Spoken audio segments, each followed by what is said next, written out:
کچھ لوگوں نے نا پکا ذہن بنا لیا یہ کہنے کا کہ ہاتھ بڑا تنگ ہے. پکا آپ جس وقت پوچھ لیں ان کا ہاتھ اور بڑا ہی زیادہ تنگ ہے. آپ یقین کریں بہن کا جو خامند ہے وہ کہہ رہا ہے جا حصہ لے کے آ, تیرے بھائیوں کی کمائی تو نہیں تیرے ابا کی ہے, لے کے آ. وہ بیچاری اس کی منتیں کر رہی ہے, کہتی ہے اگر جاؤں گی نا تو وہ کہیں گے حصہ لے جا, آج کے بعد ہمارے گھر نہ آنا, میرا دروازہ نہ بند کرو, مہربانی کرو. اور بھائی سے بات کرتی ہے تو کہتا ہے ہاتھ ہی بڑا تنگ ہے, جب ٹھیک ہوگا تو دے دوں گا. نہ کریں یہ ظلم. ہمارے اپنے تڑپتے رہتے ہیں اور ہماری دولتیں اندر پڑی رہتی ہیں. ہمارے اپنے چھوٹی چھوٹی ضروریات کے لیے پریشان ہوتے ہیں, لیکن ہم بڑے بڑے بہانے ہیں ہمارے پاس. کہتے ہیں یہ نکما ہے, یہ نکھٹو ہے, یہ کام نہیں کرتا, اس میں فلانا ہے, بے فلانا ہے, بلے میں نے نہیں ساتھ چلنا. اظہار جب آپ کے اندر پیدا ہوتا ہے نا, اظہار جب کسی کے لیے آپ حساس ہوتے ہیں تو آپ کو بھی سرور حاصل ہوتا ہے. نہ کریں یہ کام کہ آپ کو اللہ نے وسعت دی ہے اور ہر وقت آپ ہاتھ تانگ ہونے کا رونا رو رہے ہیں. ہر وقت آپ یہ کہہ رہے ہیں میں بڑی آزمائش میں ہوں, جب خدا نے آپ پہ نہیں ڈالی تو اتنے جھوٹ بولنا صرف اس لیے کہ میرے پیسے بچ جائیں, صرف اس لیے کہانی سنانا کہ حالات میرے بڑے خراب ہیں کہ کوئی بندہ میرے سے کوئی تھوڑا بہت قرض نہ مانگ لے. سنو, نبی پاک صلی اللہ علیہ وسلم کے پاس مہمان آ گیا, بخاری مسلم ہے. حضور نے ازواج مطہرات کے گھروں میں پیغام بھیجا, کچھ چیز ہے ضیافت کے لیے؟ یا رسول اللہ کچھ بھی نہیں, یہ دو جہاں کے شاہ ہیں اور پاس کچھ رکھتے نہیں, دو جہاں کی نعمتیں ہیں ان کے خالی ہاتھ میں. یا رسول اللہ کوئی چیز بھی نہیں. حضور نے صحابہ کے مجمع پہ نظر ڈالی, یا رسول اللہ صلی اللہ علیہ وسلم حکم ہو. تو حضور فرمانے لگے تم میں سے کوئی بندہ ہے جو اسے گھر لے جائے روٹی کھلائے؟ ایک صحابی اٹھے فوراً, حضور میں لے کے جاتا ہوں کھانا کھلاتا ہوں. فرماتے ہیں میرے گھر میں صرف بچوں کا کھانا تھا,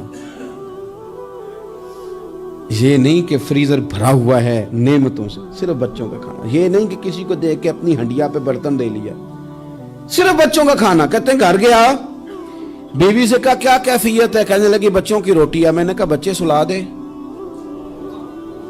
صبح ناشتہ کر لیں گے.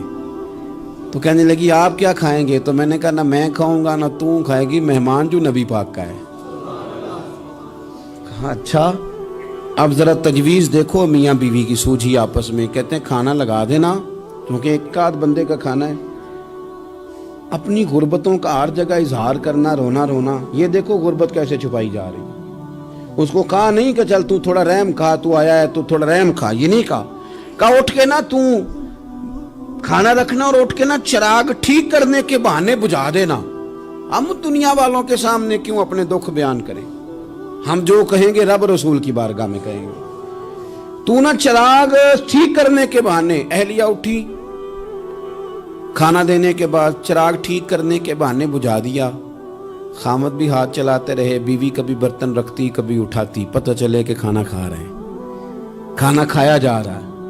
کہتے ہیں مہمان پیٹ بھر کے کھانا کھا گیا. یہ کام ہوا رات کے اندھیرے میں, اس وقت ہوا جب چراغ بھی بند تھا, اس وقت ہوا جب کوئی دیکھنے والا نہیں تھا, کسی پڑوسی کو بھی خبر نہیں تھی.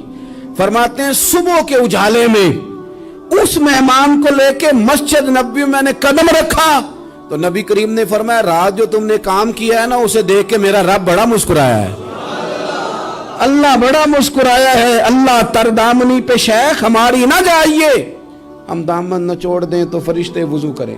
یہ شان ہے صحابہ کی.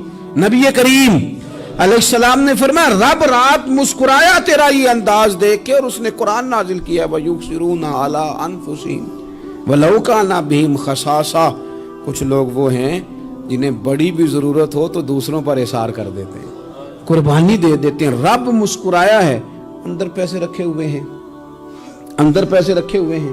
اور بہن آ کے منت کر رہی ہے کہ بھائی حالات بڑے خراب ہیں, تھوڑی سی مہربانی کر. تو کہتے ہیں بہن پردہ ہی ہے بس, کیسے بتاؤں تجھے حالات, تجھے کیا بتاؤں, کام کتنی مشکل سے چلتا ہے, یہ پردہ یہ بس.